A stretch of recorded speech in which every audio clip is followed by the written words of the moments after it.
Via Topaz. And actually, the whole residence was built in different periods. The residence cover a surface of roughly 150 acres, so it's big enough. But don't worry, we have not to walk. In the very middle, at the very end, there where you can see there is an artificial canal. That's the Egyptian section. And then run over to understand. Hadrian's Villa.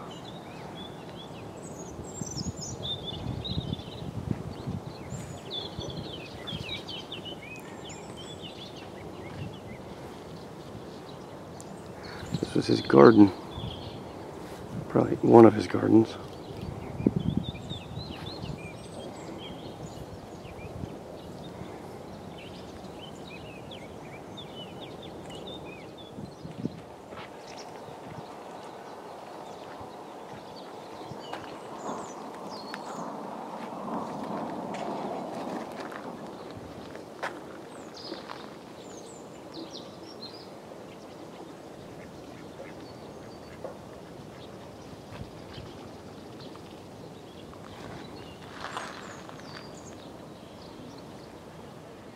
Big wall, there was a portico, okay, big porch, columns with architraves, and all was completely clad by marble, along with a white travertine, but also with colorful marbles coming from the If you want to have an idea of the marbles used in the Hadrian Villa, go to see the St. Peter's Basilica, okay?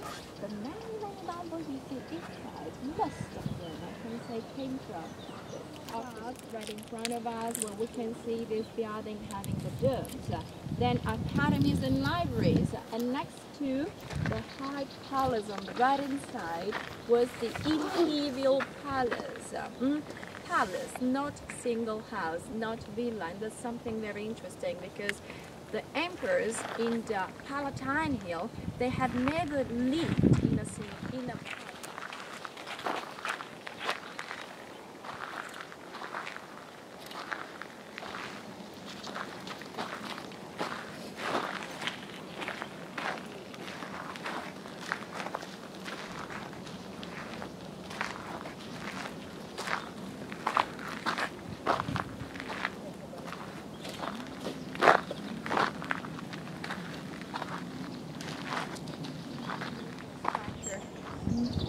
Parts of the building have been completely rebuilt, and they used to rebuild these many structures using bricks.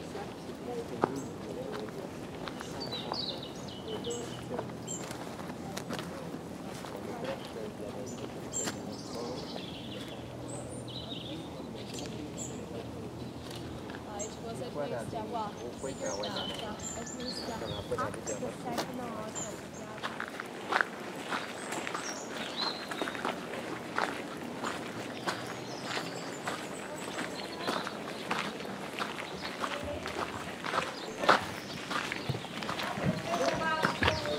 What is this? The baths.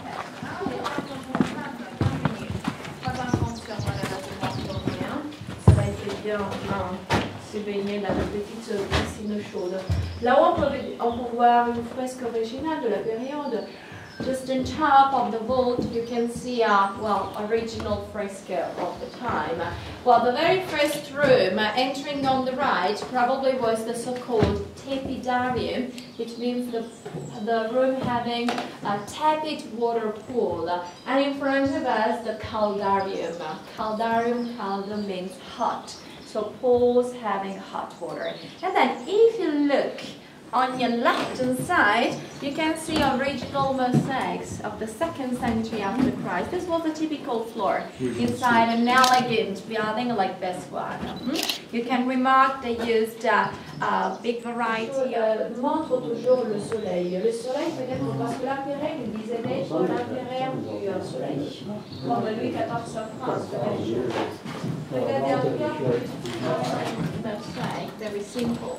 The other one is more difficult. That's opus sectile, okay? The opus sectile technique used in the ancient times. And then you have to figure out this passageway is frigidarium. It means in the two pools was cold water. So the Romans, when they started, the service in the Terme started with the hot water. Then the tapping at the end was cold, you know? Is the source of the hot water heated water?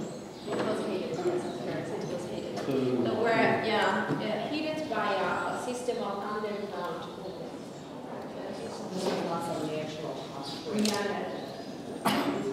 Heated water, okay, artificial heated, not naturally water.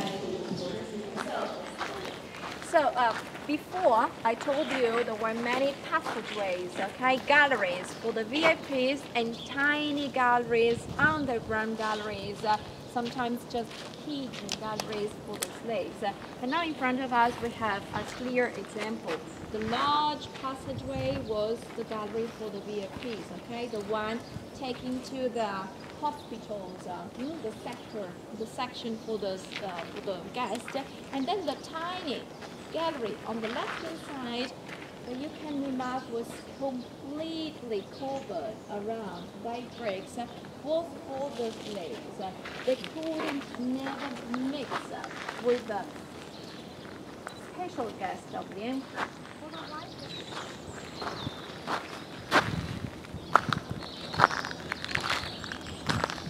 Come here someone.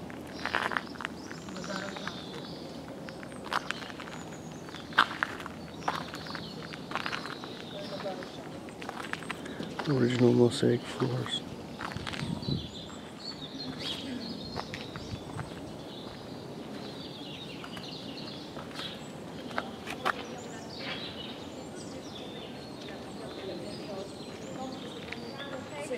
As you can clearly remark, the floor has completely collapsed because of the fact underneath the floor was completely empty. There was a special system of underground ovens to heat up the floor and then to push this hot air through the empty gap of the double system of walls.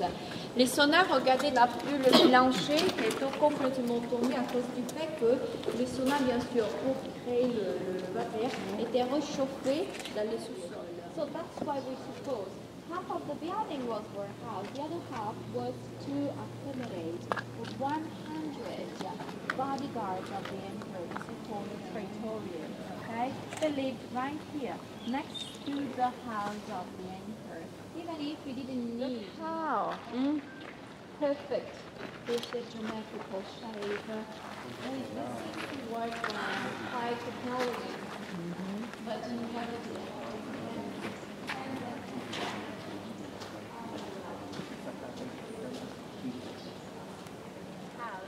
having all this structure, okay, this horizontal bricks, this kind of technique is known with the name of opus cementitium or opus testatium.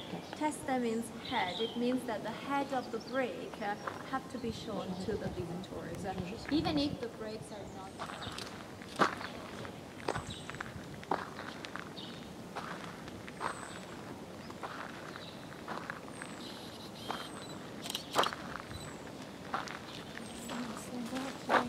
Mm-hmm.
And Antinous?